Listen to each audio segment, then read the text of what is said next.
Just to introduce Johnny Conrose from Grassmarket Community Project through in Edinburgh. I think most of you will have heard of the organisation and about the work they do, but rather than me starting to witter on about it, Johnny, I'll pass over to you to talk a bit about how the work that you've been doing in the past recent chaotic months. Hi everyone. Vicky, that was absolutely lovely, by the way. I didn't want it to stop. You know, at the end when you do that bit where you say, come back when you're ready, I'm like, I'm not ready. I'm just going to stay here. So I shall, yeah, thank you very much for doing that. And it's also something that we do at the Grassmarket Community Project. One of the many things we do is mindfulness and meditation, you'd be pleased to know. And we continued that online during COVID. So I'm really lovely to see so many people that I know as well on my screen, including a lot of people who've been a huge support to me and my organisation before COVID and during COVID. So it's lovely to see you all, and it's a pleasure to sort of try and capture a bit of what our experiences over the last few months, which I'm in no doubt would be very similar to your own. But for what it's worth, it's been a real emotional roller coaster. I was actually speaking to my chair this morning and I said it's been an emotional roller coaster. There's two things for me that I kind of wanted to sort of get across in my sort of 10 minutes or whatever. And then obviously we can have good chats about it. And that is that what really helped us. So the first one is that what really helped us as a project is that we are quite small. So at the risk of sounding a bit crude is size does matter.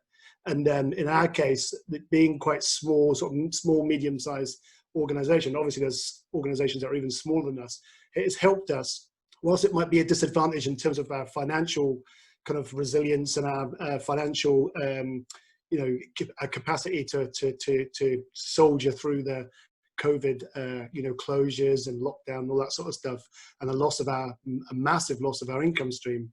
Where it's been really helpful is that we've maintained a really close connection with our staff, including the ones that aren't in every day, the ones that have been furloughed. And that has really helped us bond and stay close emotionally to everyone, and also to tailor the support that we've offered people over this period to those individuals. And I can totally appreciate that any of you that work in a larger organization, that will get increasingly more difficult to do. The larger you are, your organization. So I'm in personal, or I have been in personal contact with all my staff a lot of the time. Not many CEOs of organizations can claim that, but it has helped massively as we've navigated this together, because I know from the feedback that I've had from the staff that we've been through it together, we're going through it together, and that's a great feeling. The other thing that really helps or has helped is the culture of our organization, which is kind of related to this idea of us being quite a small, medium-sized organization, but it's also about this family. I know people use that and say that all the time, it's a bit of a cliche, but it really is true of the Grassmarket Community Project. And the organization has or did already have a lot of things in place to support people's mental health and well-being. And part of that comes out of recognition or appreciation that many of our staff who work for us now were once members. We call the people who come to our project initially for support members. So you might think of them as beneficiaries or service users or clients, but that's when they came to the Grassmarket Community Project, and we engaged with them when they were at their lowest in life, when they thought they had the least to contribute, helped them realize that they had loads to contribute and that we wanted them in our organization. And then the pathway is that they volunteer, they get involved, and many of them end up becoming, or some of them end up becoming staff. So I recognize that my staff team is probably quite unusual in some respects, that many people who work for us at the Grassmarket Community Project have support needs. Some of them still do, some of them have addressed some of those issues, but so the way we support people before COVID was indicative of an organization that took that responsibility for staff welfare and well-being really seriously. An example, a very specific example would be that all of my staff enjoyed 2 days extra paid leave to go and do what the hell they liked really, pretty much. Whether that was, you know, go to a spa or do some mindfulness or anything they wanted, or some voluntary work or anything like that. And for a small organization like ours, that's quite a big undertaking, but it's important, part of our commitment. We call them personal development days, but you know, you just have a chat with your line manager and off you go. We also, many of my staff have accessed our counselling service that we brought in through Coco Counselling, a local counselling project, for all sorts of reasons. So that removes the whole stigma around getting support, coaching, counselling, whatever you want to call it. All my staff know that that is an option, and we constantly talk about that being an option, and no judgment about how, under what circumstances you might access that service. It's free and you can access it. So we had that in place before. Or one other thing, that a specific example which I think is helpful, is that we also moved people around within the organization. So you might have come in as a caterer and you work in the cafe or the events, you know, social enterprise, but you would get a chance to go on residential with our members in a really beautiful place, like Kalena's place. I can see the background of her picture there, where it's like hills and fields and sky. And you, even though you might come in as a chef, you would get a chance to do that, you know, different times of the year and go on our residentials paid, you know. And it's, again, it's a lot of people came in as caterers that weren't used to that kind of opportunity. So that's really important. The culture of the organization is absolutely critical. If you have that culture, which I know some of you do, that will bode well, or did bode well. I'm sure it has boded well in terms of how you support people through COVID. So getting into the sort of specifics for the Grassmarket Community Project, I'm hoping that most of you know what we do. If you don't, we support vulnerable adults in a variety of ways. We have 7 social enterprises in our portfolio. One opened 3 weeks before the lockdown. So, and we just recruited some staff to work in there. So that was terrible timing. We had a staff member join, our service manager, our first social worker, joined the team in our 10-year history. A week or 2 before COVID, he actually started. And then his job was just completely, you know, not what we at all expected it to be. So yeah, we got into it very quickly. We had to shut down our social enterprises. And the key thing there, and how we support people, was communication. We've all seen terrible examples from the UK government and other forces of inconsistent communication, of you know, one standard for me, different standard for you, and all that sort of stuff. Well, we made sure that our staff got up-to-date information. We made very good use of group texting, very good use of group emails, making sure that everyone heard at the same time what was happening. My board got a weekly bulletin, as it were, of everything that's happening and why. So everybody was on the same page, literally, and had exactly the same information. Quite hard when, just like yourselves, I didn't have a lot of information, but we just made sure that any information that I had and that the SMT had was getting out to our staff as quickly as possible, and that they knew where they stood. We then made sure that it was clear and that it was consistent, and that we were in solidarity. So a key thing here that we did, which I know might not be that easy for a lot of people, is we all took a 20% pay cut so that we could be in solidarity with everyone that was furloughed. So absolutely every single member of our staff team, and that wasn't forced, that was what everyone wanted to do. Again, we're small enough and close enough as a group that we could all soldier that together. And so we all took a pay cut, and we existed on 80% of our pay for a couple of months while people were furloughed. We encouraged our staff, this is the furloughed staff I'm talking about, to engage with our online activities, because we shifted our members program, the way we support people, onto mostly onto online and phone conversations. So and some of our staff took that up and engaged. Some of them posted videos of themselves and what they got up to, and that was fantastic, and we supported and encouraged them to do that. But we also had a phone tree, kind of whereby different SMT members, normally the line manager of those individuals, but some, not always, sometimes it would be who that staff member had a better connection with, would phone them once a week and just check in, just say, what are you up to, how are you getting on? So again, it's that personal thing, and that's quite a lot of work, but it's important work, because, you know, well, the staff are our main resource, our main asset, so we want to make sure that they're okay. Plus also, like I said, many of them are vulnerable themselves, so we have to make sure that they were okay. And there is something, even no matter how many times you tell people that being furloughed doesn't mean you're sacked, there is something that goes on in people's head that if I've been furloughed, I'm no longer of any use, you know. And work, as I know you'll all appreciate, it's how we define our value and everything like that. And people have worked really hard to be where they are. And if people start entertaining this idea that they're no longer needed, that they can be disregarded, that's a disaster for their mental health and well-being. So we just have to keep reassuring people that this is quite normal. It's happening all over the country. Do not worry. It's just short term. We'll keep you on board as much as we can, and we'll keep you informed of what's happening. As time went on, and it took a lot longer than any of us had expected or hoped, then we did have to look at restructuring. So we have had to go through a staff restructure, and we have had to look at some losses, small losses, but obviously very significant to those individuals. But again, even in that process, we made sure that everyone was being informed, up to date. They were getting clear messages, and we just made sure that they understood that the process was as fair as it possibly could be, and that they'd be supported through that process. Again, because of our links to COCO counselling, we were able to offer that support to our staff as well, including not just the ones that we were looking at losing, but everyone was able to access that service. We had social events, so once a month we had quizzes, a bit tiring for those of us who are on Zoom a lot, to spend their evening on Zoom as well, but it was really important and really well attended. It was a good buzz. So all staff, furloughed and the ones that were still working away, were encouraged to come online and have fun. And we did have a lot of fun doing quiz nights and team building activities, which we downloaded and stuff like that. So that was really, really important.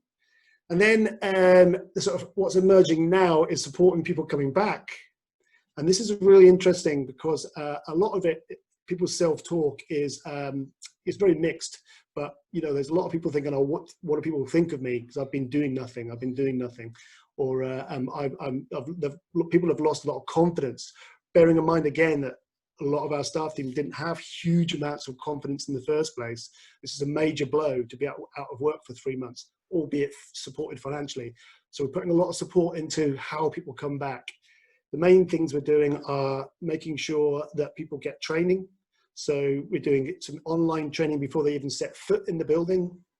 And then we're doing a lot of training, sort of welcome back training, stuff around health and safety, you know, their use of PPE, the new systems, because the place has changed. The place has actually changed quite a bit. If any of you came in, you'd see a lot of very large signs and one-way systems and stuff, which is very odd for people that haven't been in the building for 3 months. So we've got to do a lot of training and support there. It's like everything else. It's about investing now, getting it right at the beginning, helping people ease their way back in. We've also redrawn where possible people's contracts, so there's a lot of flexibility in there so that we can sustain as many people as possible as we emerge from the lockdown.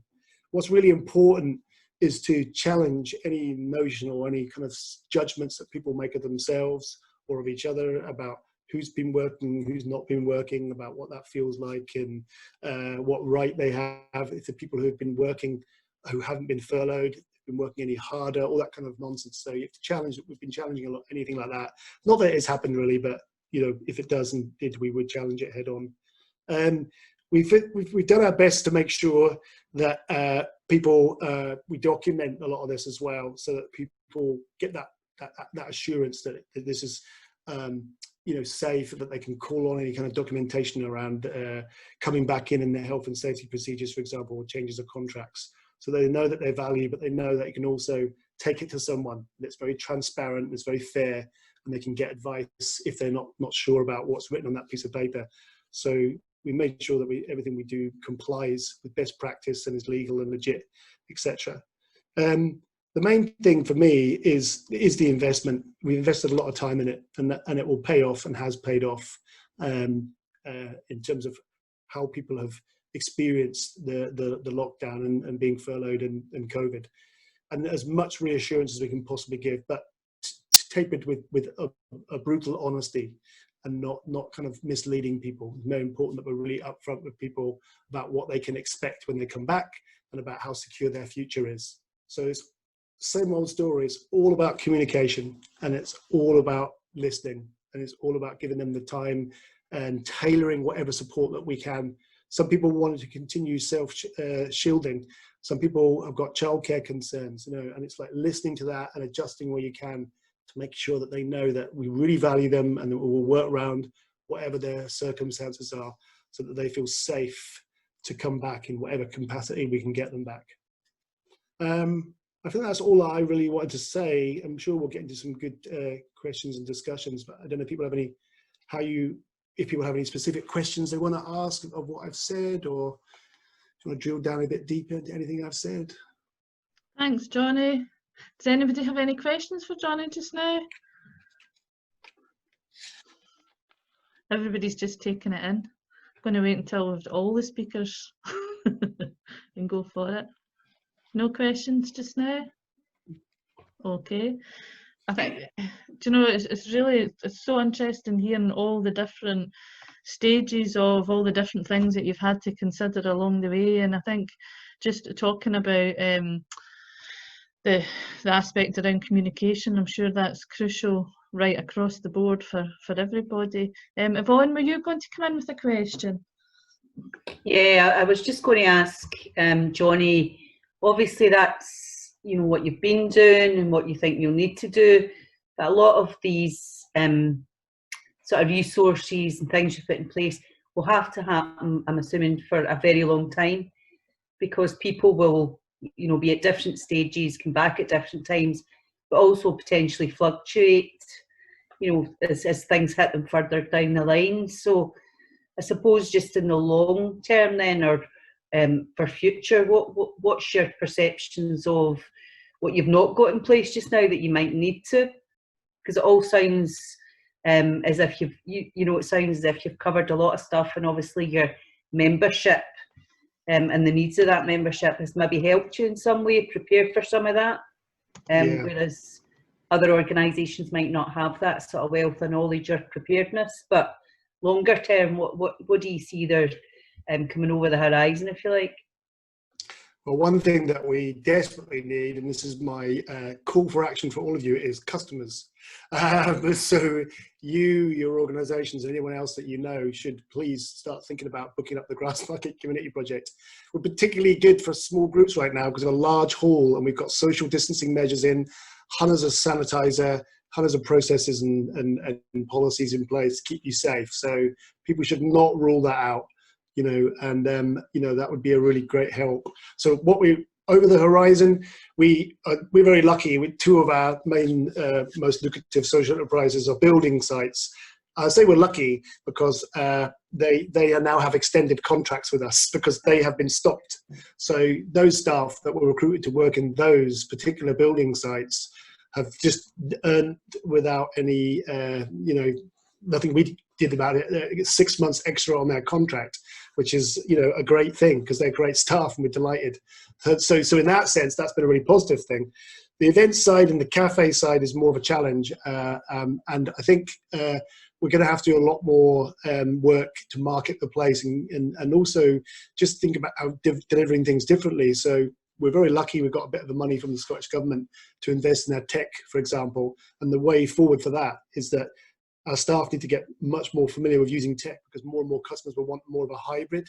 They want to bring in their people to use the space as an event, but they'll also want to broadcast like this meeting, like this gathering, to other people that don't want to make the journey, who are self-shielding or don't want to go on public transport, or who, you know, just you know, maybe they want to support the environment and not travel. And then we want to make sure that we're sort of future-proof in that sense, both from a COVID point of view and an environmental point of view, that we're able to offer that real high-quality connection speeds and broadcasting within all our spaces. And that's for our members as well, because this has not all been negative at all. And I've been involved in quite a few discussions with SHAPE and the mental health group there, the homeless organisation, about the fact that some people are engaging with us. This is members I'm talking about, who haven't engaged with us for a long time.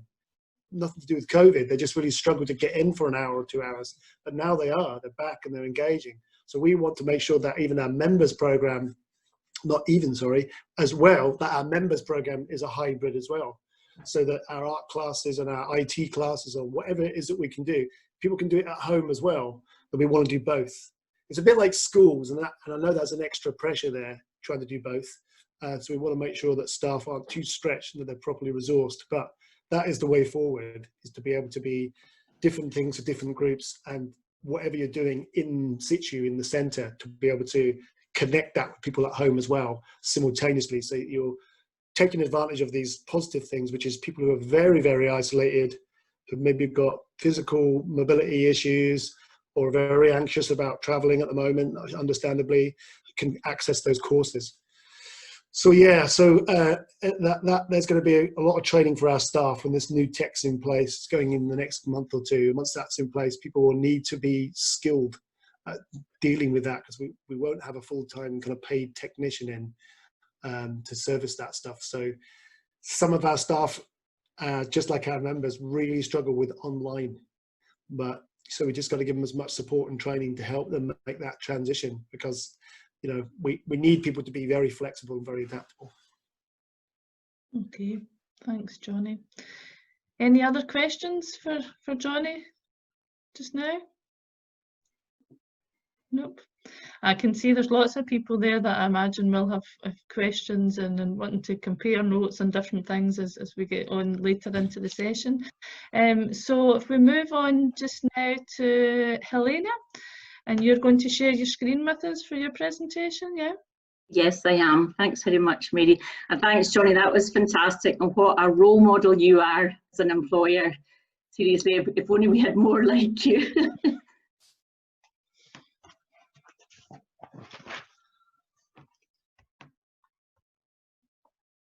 So thanks ever so much, Mary, for inviting me along today.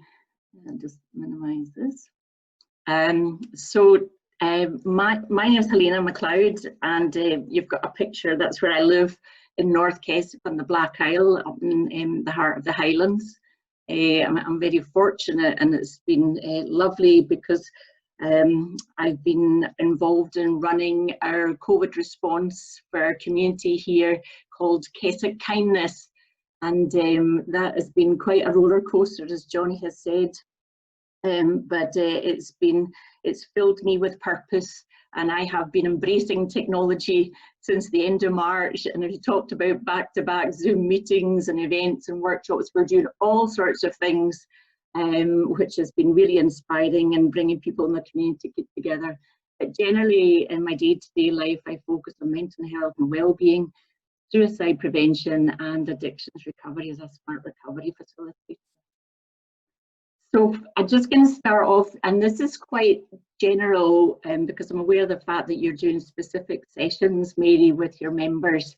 So if we just even look at the definition of what mental health is, because many people put a very negative connotation to it, but who define it, that's the World Health Organization, as a state of well-being in which every individual realizes his or her own potential, can cope with the normal stresses of life, can work productively and fruitfully, and is able to make a contribution to her or his community.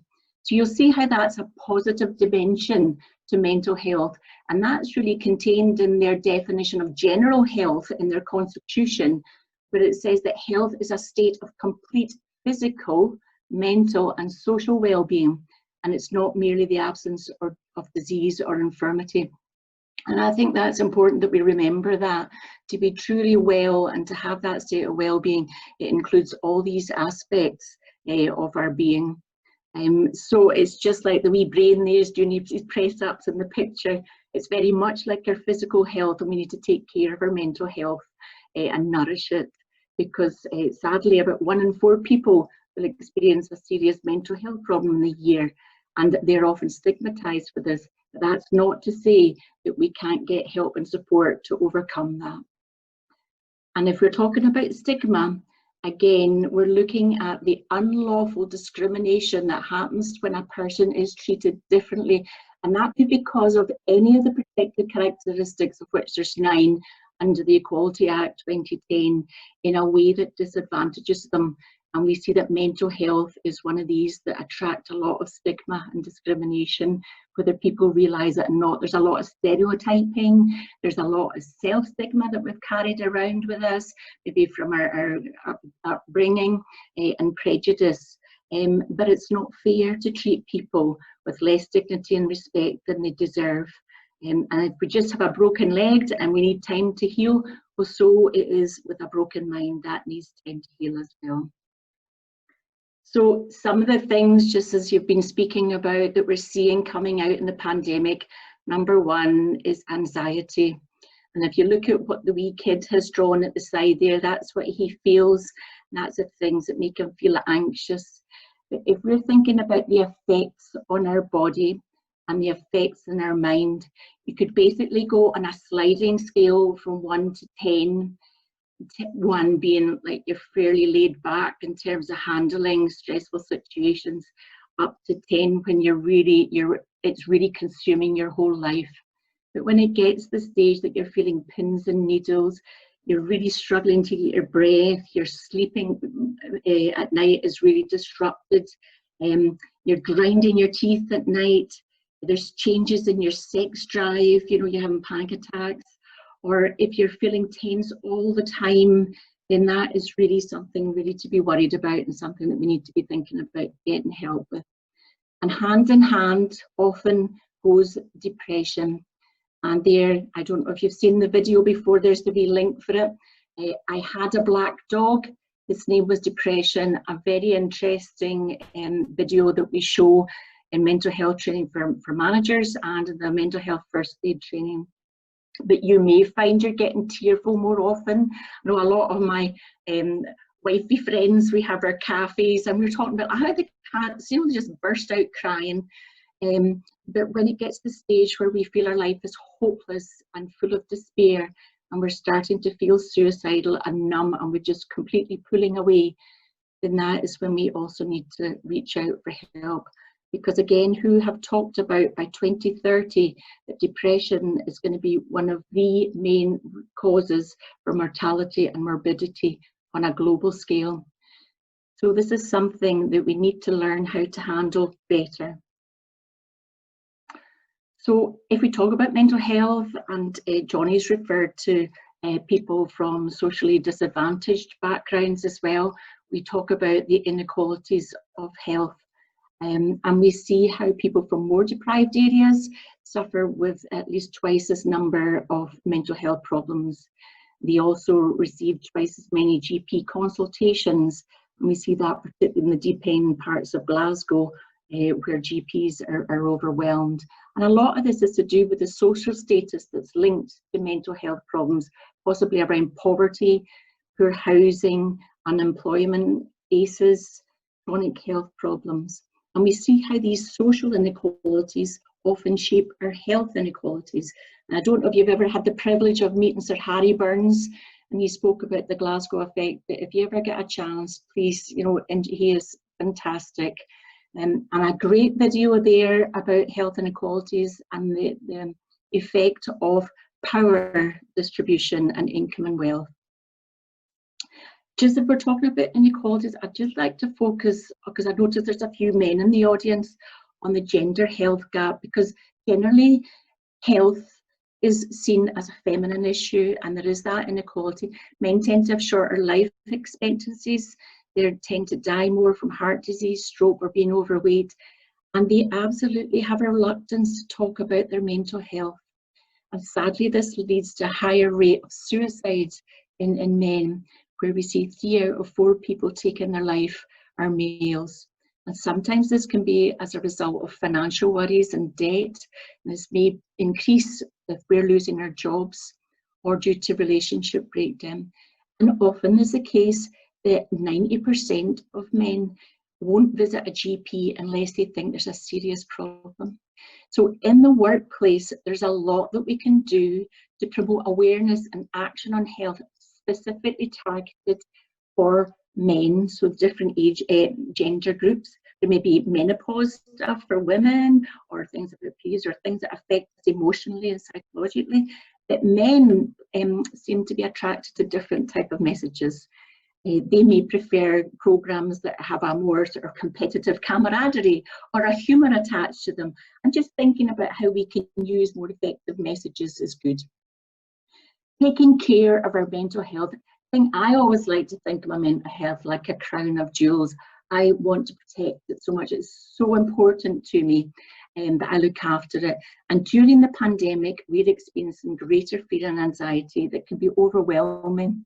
But the thing to remember, and I think Johnny said, that these are normal emotions and we're reacting to an abnormal situation, these emotions. But if we're experiencing these things, to be aware of them and just to flag them up and to talk to them, because there is support available from family, community, from our employers. But if we're getting to the stage where we're experiencing suicidal thoughts and feelings in a crisis such as the pandemic, then please reach out. And for the last 2 years, I've been involved as a volunteer Samaritan, and you know, we're working round the clock to support people. COVID fatigue and feeling frazzled. I mean, are you feeling tired and stressed out? Do you feel like you need a break?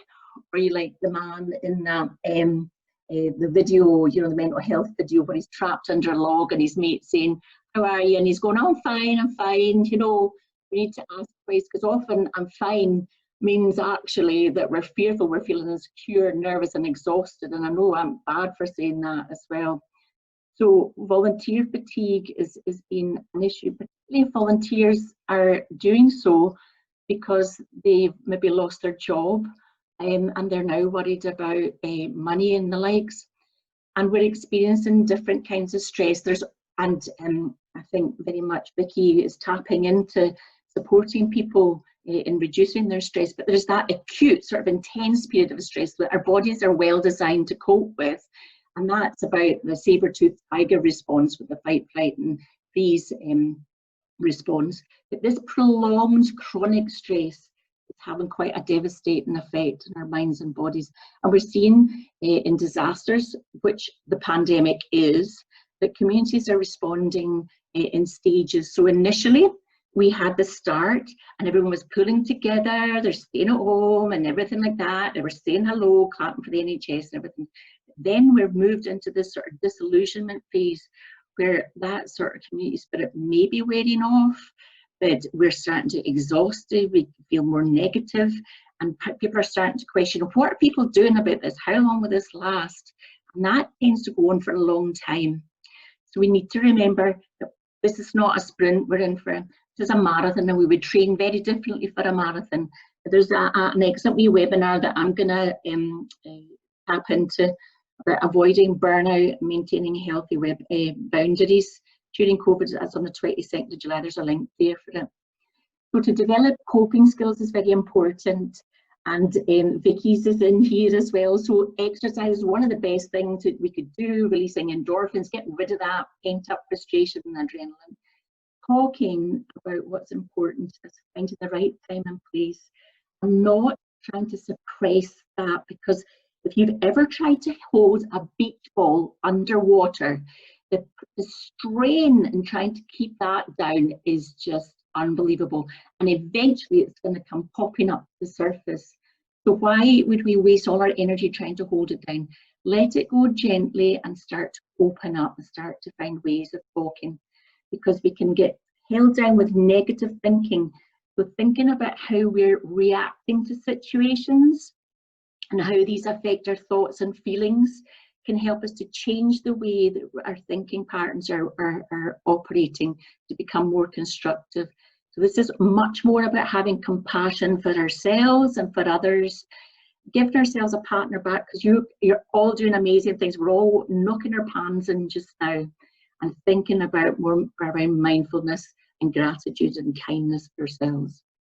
Great resources on the Scottish Government Clear Your Head campaign. I'm sure you've been seeing it on the TV. These are the 5 steps to well-being. We must remember these. I keep reminding myself, get out, get my exercise, the routine, looking after ourselves, staying in touch with people and feeling calmer.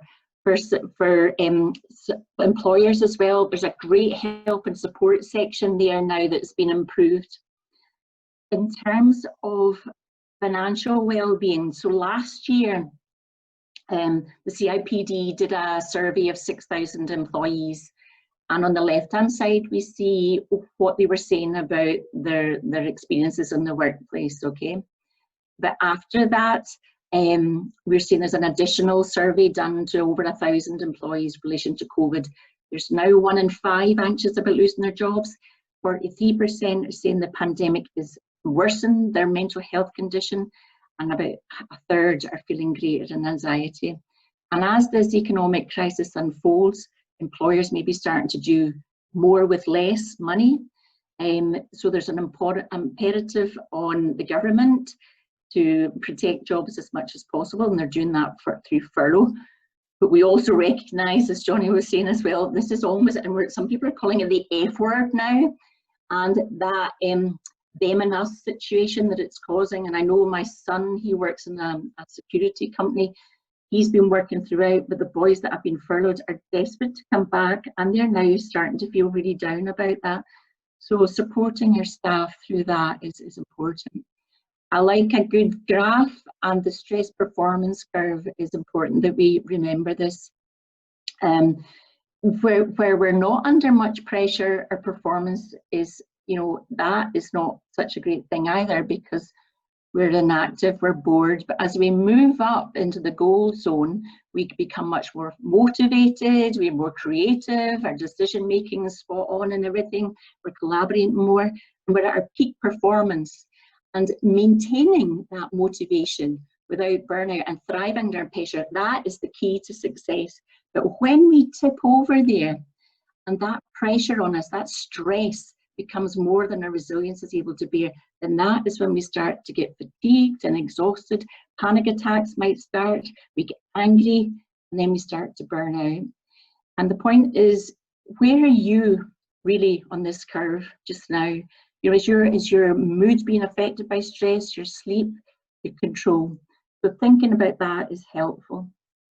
And the signs of stress in our staff and our teams is all too evident, and that's brought out by the CIPD when they're saying there that long-term absence is due in a lot of situations to mental health. These can also be accumulated as well with MSK disorders and other things.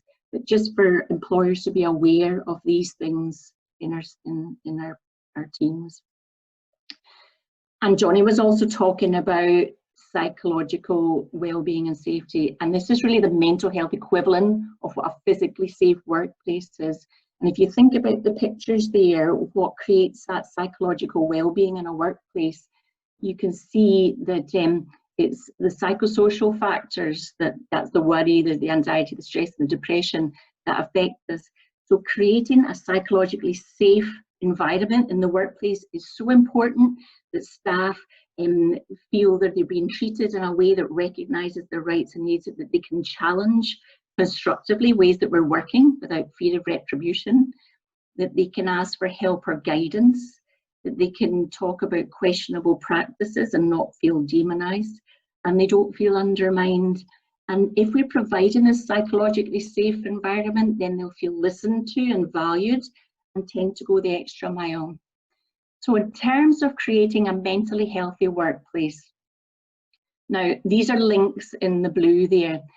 The Healthy Working Lives has all the COVID updates, the risk assessments, the guidance for employers that we need to be mindful, and there's a lot of information there, so I'm not going to go into that in detail. But what I support people with is through the HSE management standards as well, looking at the 6 key risk areas of work-related stress. And this is focusing around these 6 key areas, around the demands of the job, the control that we have within our role, the support from the organisation that we receive, the relationships, those interpersonal relationships with our manager or our colleagues, our role and when there's conflict in it, and the change within the organisation, or such as what we're experiencing now. And these areas haven't actually, these broad areas haven't changed, and they're an ideal way to reflect on what is going on. So there is a very, there's fantastic guidance here, the step-by-step workbook on how to prepare your organisation about getting that commitment from leaders, and Johnny's a great example about that. The steering groups, the communications and the planning, getting the project champions and the day-to-day champions, and identifying the risk factors and focusing first of all on organisational level issues, but then drilling down to who can be harmed, looking at existing sources of information, surveys, and there's the risk assessment questionnaire. There's talking toolkit for managers to go through to work with one-to-one with staff, getting focus groups up and running, and then exploring problems and developing solutions through an action plan. And there's also their competency toolkit indicator for managers. So mentally healthy training is a great way to support managers and equips them with confidence and skills and knowledge as well. And that is something that can be considered to better support managers going forward. I just wanted to sort of focus just briefly on this. This was some about the health footprint of pandemic over time. And if you see in the purple area, this was the initial first wave of the pandemic, and how that's tailing off just now. But we're seeing sort of the non-COVID conditions coming in now, and there's also implications around that. The third wave is the more chronic conditions that have been put aside just now. But the fourth wave that's going to hit, and that's about the psychological trauma, the mental ill health, the economic injury, and the burnout. And an approach to understanding change and learning and recovery during COVID is detailed there in this quality improvement support from NHS. I quite like that 2 by 2, because this is what we've, if you look at the bottom left-hand corner, this is what we've let go during the crisis. So these are things that we weren't doing them very well, they were maybe unfit for purpose. We need to let them go. Things that we need to restart are things that we had to stop during the crisis, but then we need to pick them up in some form, and that's the old practice that we need to take forward. Things that we started to respond to for immediate demands in the crisis, these are things that we can end. But the things that we can create and take forward as new practice are the new innovations, the things that we've been trying, they've showed signs of promise, and we can take them forward to the future. Just briefly talking about, because I'm aware of the fact that I might be running over time, remote working. There's been a lot of talk, and Mary, you talked about how you had an in-detail presentation on that yesterday. But employers, you can see their statistics of what employers are planning to do in terms of remote working policies, management training, and training as well to manage virtual teams better, new forms of remote working, flexible working, all these things. And it's interesting, the CIPD chief exec is saying how this is going to change working forever, obviously, in terms of even spending patterns. We're not going to be spending in city centres as people are more distributed.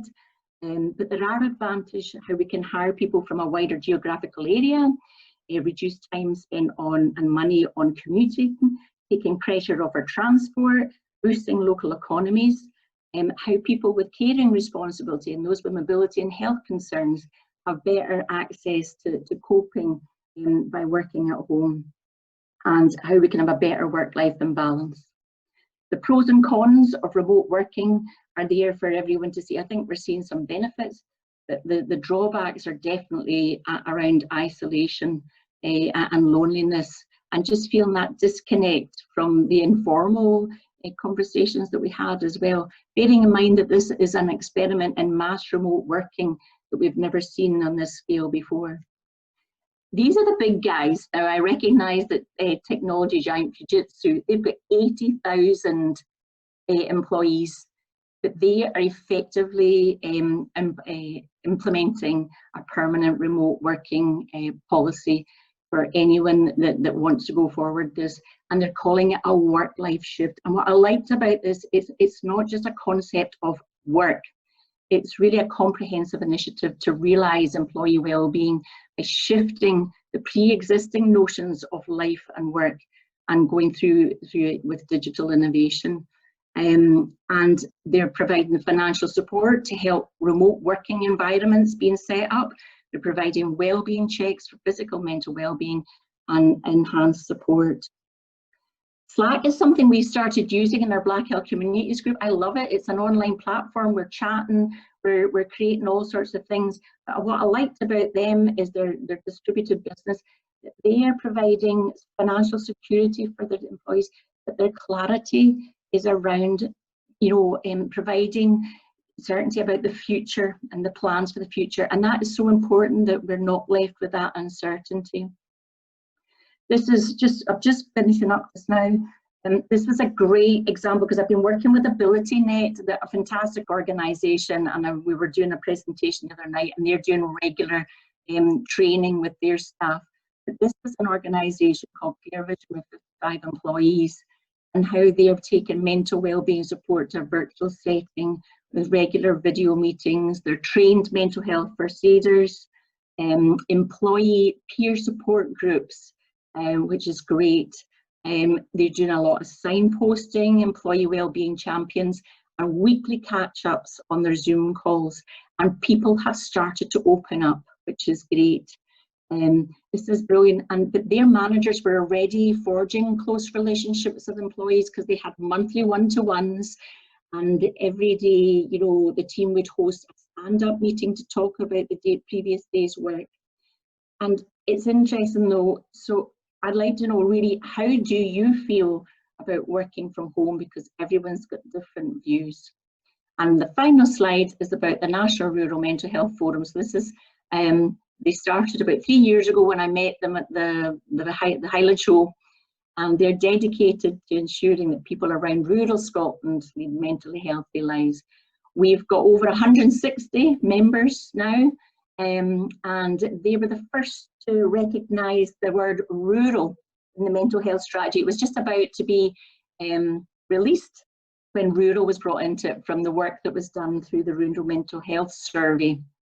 So it's great. Our next meeting is on the 23rd of July.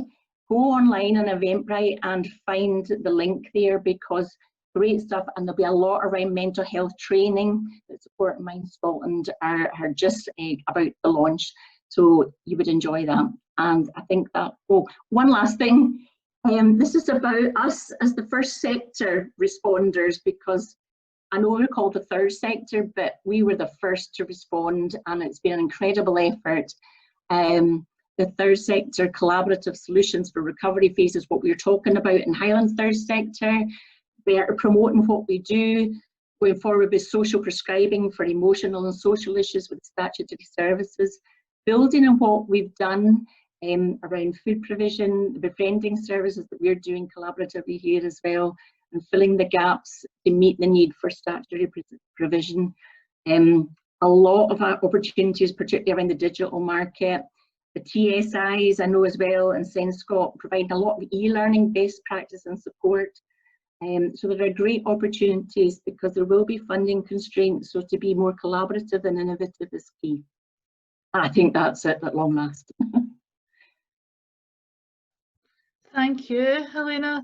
That was another brilliant presentation. I feel my mind's blown now this afternoon, so much information to take in. Does anybody have any questions that are jumping out that they're wanting to ask Helena? Nope. Oh, Jean. That was great, Helena. Thank you very much. You've covered lots of good resources there as well.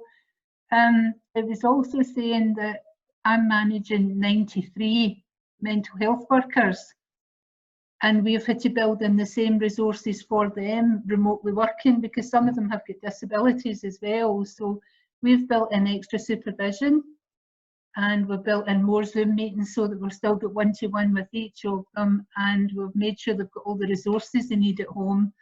And also we've removed their supervision costs, which is about £60 a month. So we've taken that over, so we're personally doing it. And they're feeling really well supported. But in terms of them feeling supported, we've been able to work with about 500 clients during this period. So it's been absolute smooth transition for us, which is great.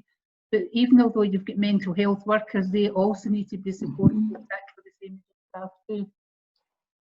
Jean, do you want to say which organisation you're from? Oh, I'm sorry, I'm from Crisis Counselling Service, and we've got 93 therapists. but they become our affiliates because they want to remain self-employed, but they're still our responsibility in terms of managing with staff. So that's what we have done to keep the continuity. We've made sure the remote mental health workers are getting all the supervision and extra support they need, and new resources like anxiety workbooks as they're coming out, extra additional resources for CBT. Somebody else mentioned the adverse childhood experiences there. That's part of our normal assessment in our first appointment. So we're keeping them up to date with everything as it's coming out as well. But that was excellent. Thanks, Elena. Jean, that sounds amazing. Johnny, yeah. Thank you for your talk as well. That sounds Sorry, incredible what you're doing. Sorry? Well done, Jean. That sounds incredible what you're doing. That support is well, so important. We've had a lot more contracts over this period. For example, our girl carers, Dunoon, you know, so we can reach, because we already work right across Poppy, Scotland and the Highlands.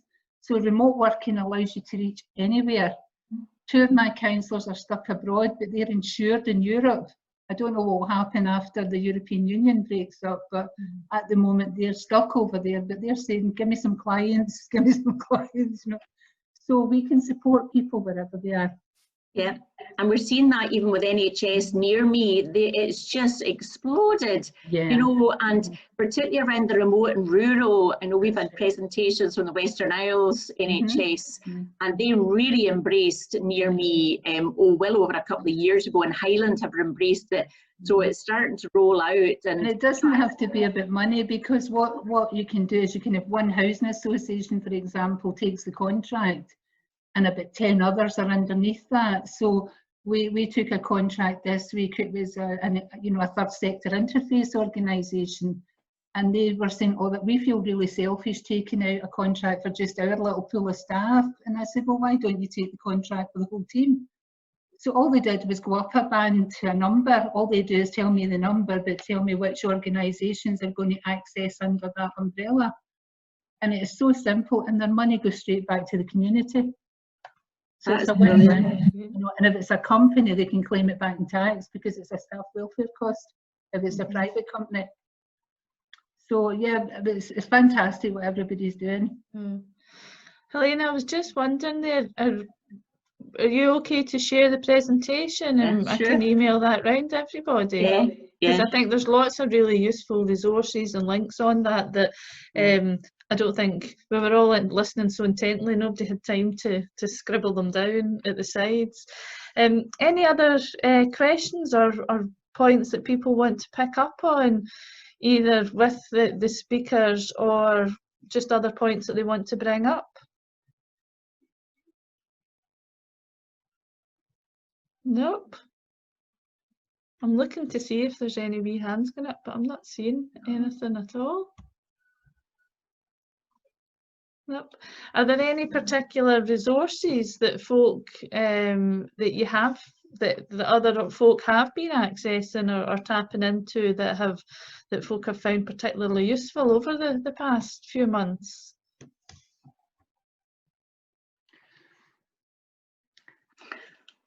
I know Samaritans have, for the start of Mental Health Awareness Week, we launched a new self-help app, a mood tracker, and that is great. I trial all these different things because I love AI, you know. I mean, you can't, you know, in the middle of the night, if you're stressing yourself out and you wake up, you can't get access to somebody to talk to, do you know what I mean? Unless your partner will wake up and, you know, he's not interested.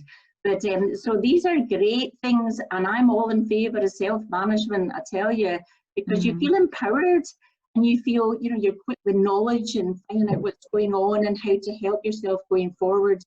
So there's a big push around that. We're doing a lot of great things up here, and you know, with the third sector around self-management, and as well going to a lot of online training as well.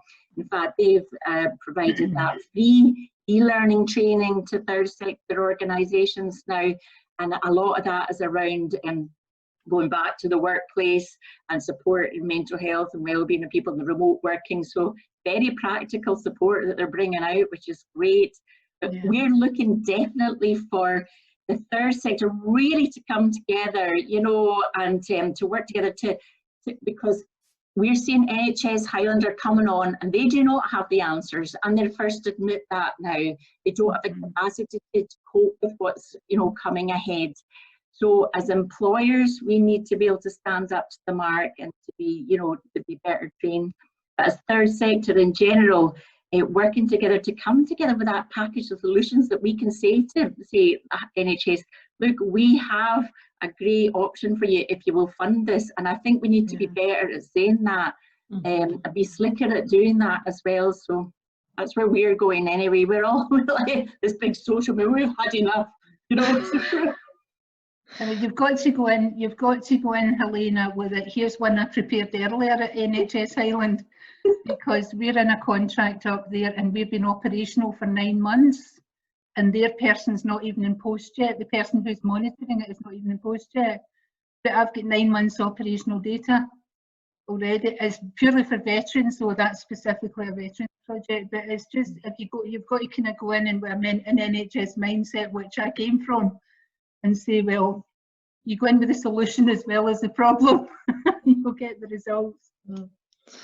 One of the things that I've certainly noticed and over the past few months is on social media, different organisations, whether it's their Facebook or Twitter pages, there's some really, really encouraging, motivating messages coming out in that, without putting you in, well, I'm now putting you on the spot, Brendan, but Healthy and Happy is your Facebook page. There's something on that every day, certainly every Monday. It gives me a real boost.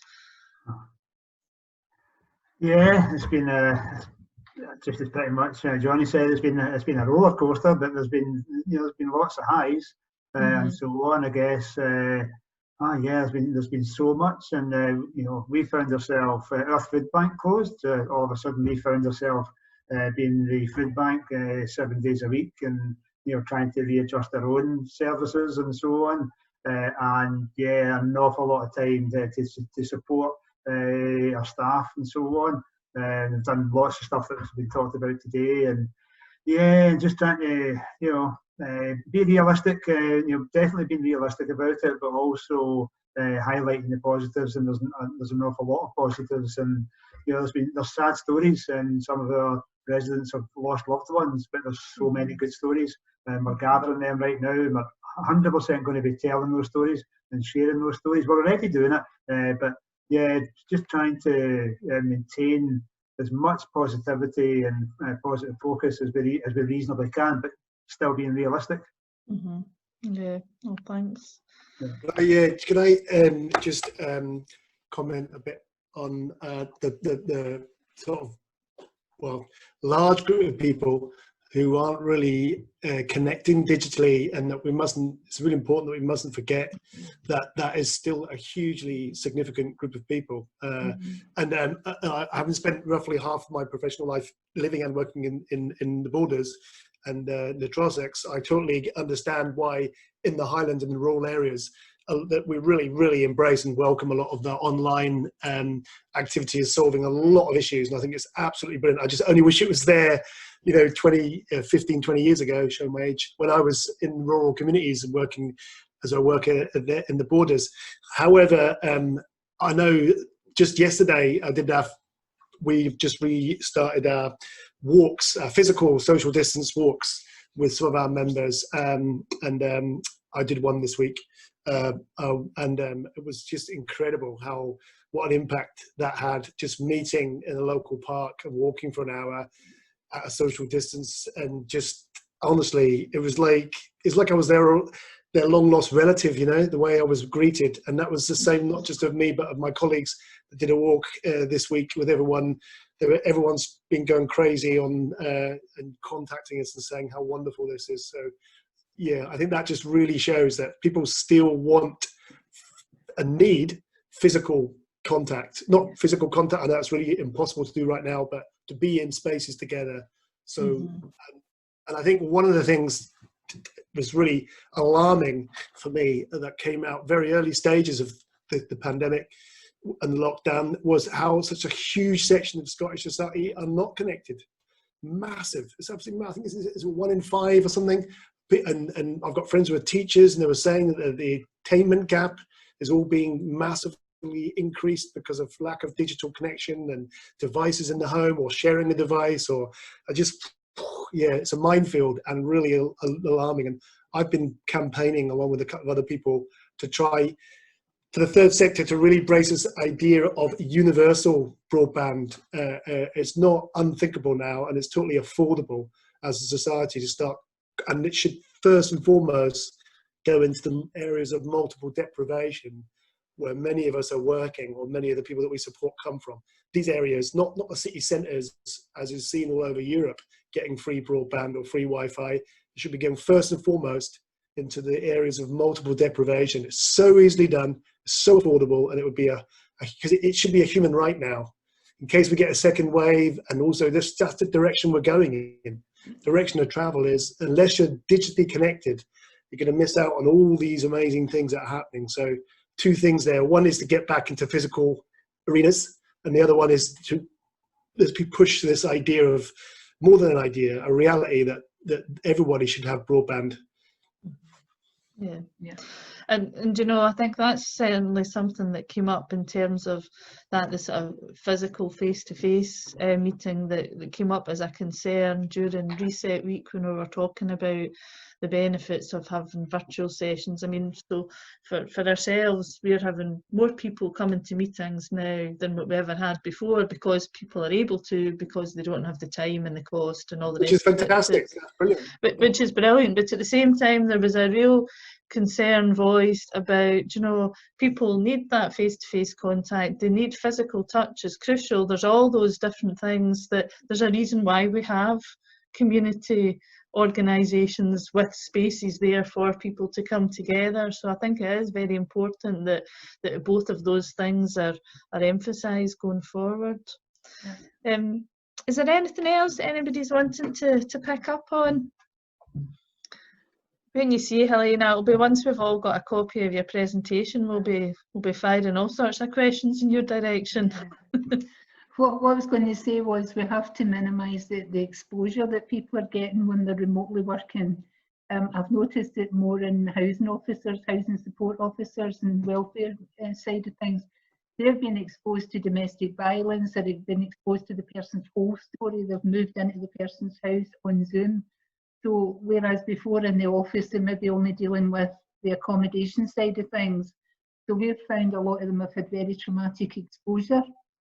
So that's one of the big things that you know, you're kind of going to minimise the risk and exposure and what your staff are being exposed to and absorbing and processing and offloading and debriefing on as well. But it's huge. Some of the people have been, you know, exposed to huge situations that they're completely ill-equipped to deal with.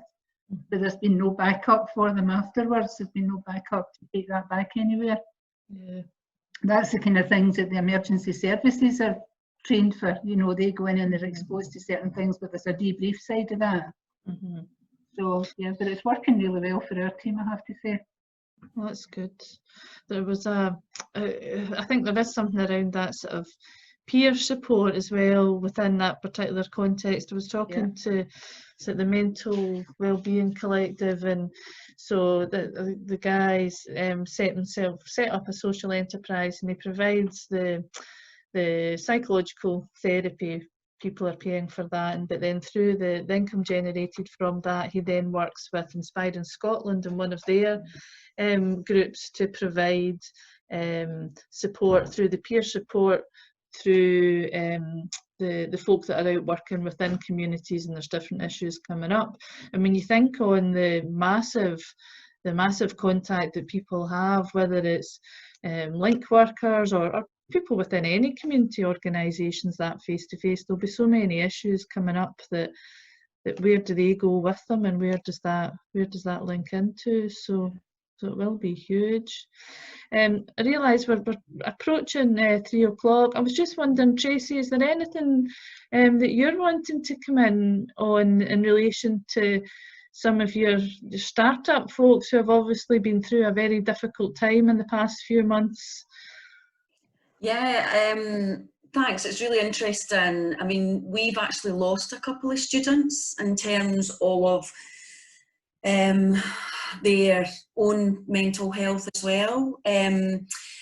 It's been really challenging, but it's a start-up programme we're running this year, so you can imagine people were just about to open their doors and in many ways deliver projects, and it all came to an absolute halt. I think for those that were able to access some of the funds, that was a brilliant opportunity for them. But remember, there are others that fall through the gaps because they didn't fit the criteria either. So, you know, as I say, it's been fantastic for those that have managed to access support. But we felt that for those that haven't, there hasn't been another opportunity to actually have support other than ourselves trying to support them. And that in itself has been quite challenging for us because we don't have additional resources or additional pots of monies because we offer a small grant at startup. The challenges we're facing, like everyone else, will be the fallout for these individuals going forward, because utmost in our minds was making sure our students and their own well-being and their own mental health was at the forefront of our minds. And as I say, it has been really challenging, but I have to say thank you so much to both Helena and Johnny. Your presentation is fantastic. And for me, I subcontract all my staff, that I call them my staff, but I subcontract them. They're all self-employed. But I guess like Jean, we treat them as our staff, and having all the systems and processes in place and the opportunity to support them as well has been challenging. But I think we've communicated, we've kept in touch, we've made sure our processes are the best they can be. And this has just kind of reiterated to me that, you know, we're all going through this, but we're doing the best we can. And we just have to remind ourselves not to be so hard on ourselves and look after ourselves as well. And that's why I was asking Johnny. I hope he's getting the support that he's been getting from his board, because it's really important. We tend to want to look after everyone else, but we need to look after ourselves too. And I think, Tracy, sorry, just what you're saying there is so important, and I suppose I put a chat in the comment box, but like Johnny, it's about the culture that you set, and you know, I very much lead with vulnerability, so it's kind of, you know, I'm happy to go, I'm having a meltdown today kind of thing, which then allowed my staff to go, oh, I'm having a meltdown today, I need to go home kind of thing. You're going, yeah, that's fine. So you create that kind of caring, compassionate culture within your staff team that it's okay not to be okay, because as Biddy said that she's not okay, you know, but we'll get through this as a collective together, and we'll remember that we're doing it for the people who are less fortunate than ourselves kind of thing. But thank you to you both. It was absolutely brilliant today, and a way to kind of ponder lots of things. Can I just have a note of caution? One of the things is I was a health board manager first, and then I founded Crisis. But as I say, we've got 93 therapists, but I never, ever, ever do supervision, because I would cross over from being the line manager then. So I always make sure someone's available for additional supervision or additional mentorship. I never change roles. And then it keeps everybody, you know, you don't go into that mental health state with someone, you don't go into a vulnerability, they don't open up in something that they're sorry they opened up about with you and show a vulnerability later. So if we stay in role, but we always have what the person needs, and our main service is our employee services, but it's always for staff and volunteers. So we build in the whole team into that as well. But it's really important that we stay in role, but everything else is available. I don't know if that makes sense, but it changes the dynamic in the relationship if you do that. Well, listen, thank you very much, everybody. And I was having a wee look at the group chat. That's the most encouraging and supportive group chat I've ever seen in a session. So I think, obviously, Vicky, you did a great job setting the tone at the start of the session. So just before we finish, just like to say thank you very much to all of our,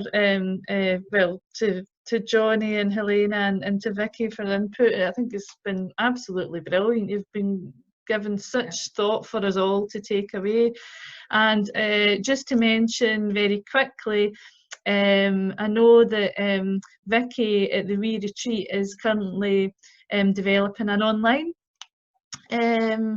service, and is looking to see if there are social enterprises or other businesses out there that would like to trial it at a very reduced cost. It sounds absolutely fabby. We'll talk Pauline and Kim into it, and for ourselves. So if anybody's interested in that, I can forward you Vicky's details. So really just to say thank you very much for everybody contributing. I hope you all got something from it, and have lovely weekends when they arrive, which I think will be in about 5 minutes, hopefully. Okay, so thank you very much. Thanks, everybody. Thanks, everybody. Bye. Have a nice weekend. Bye. Thank you. Bye.